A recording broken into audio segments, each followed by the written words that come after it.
மேஷ லக்னம் முதல் பார்த்தோம்.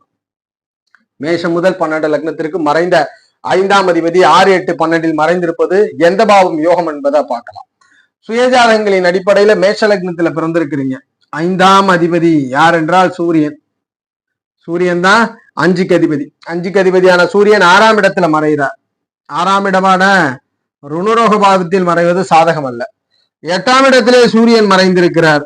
8ல சூரியன் இருக்கிறார் யோகம். ஆனா 3 பாவமும் ஜாதகருக்கு இடமாற்றத்தை கொடுக்கும். ஆனா எதுல யோகம்? 8ஆம் இடத்துல யோகம், 12ஆம் இடத்துல யோகம். மேஷ லக்னத்தில் ஜனனித்த ஒருவருக்கு 5ஆம் அதிபதியான சூரியன் 6ல் மறைவது யோகம் அல்ல, 8, 12 இருப்பது யோகம். இதுல குழந்தைகளை ஏதேனும் பாதிக்குமா? காரகர் குரு எப்படி இருக்கிறான்றத பாத்துக்கணும். 5ஆம் ஆதிபத்திய கிரகம் மறைஞ்சிருந்தா கண்டிப்பா பூர்வீகத்தை விட்டு வெளியில இருப்பார். இந்த 8, 12 மறைந்திருந்து தசைகள் யோகமானா வெளியூர் தூர தேசங்கள்ல யோக வாழ்க்கை உண்டு. அப்ப 8, 12 மறையக்கூடிய சூரியன் நன்மையை செய்கிறார். 8, 12 மறையக்கூடிய சூரியன் நன்மை பலனை செய்கிறார்ன்றத உறுதிப்படுத்திடுறோம். 6ஆம் இடத்து சூரியன் வேலை அதிகாரத்தை கொடுத்தாலும் வாழ்க்கையில சில போராட்டங்களை கொடுத்து விடுகிறார், சில போராட்ட அமைப்புகளை கொடுத்து விடுகிறார்.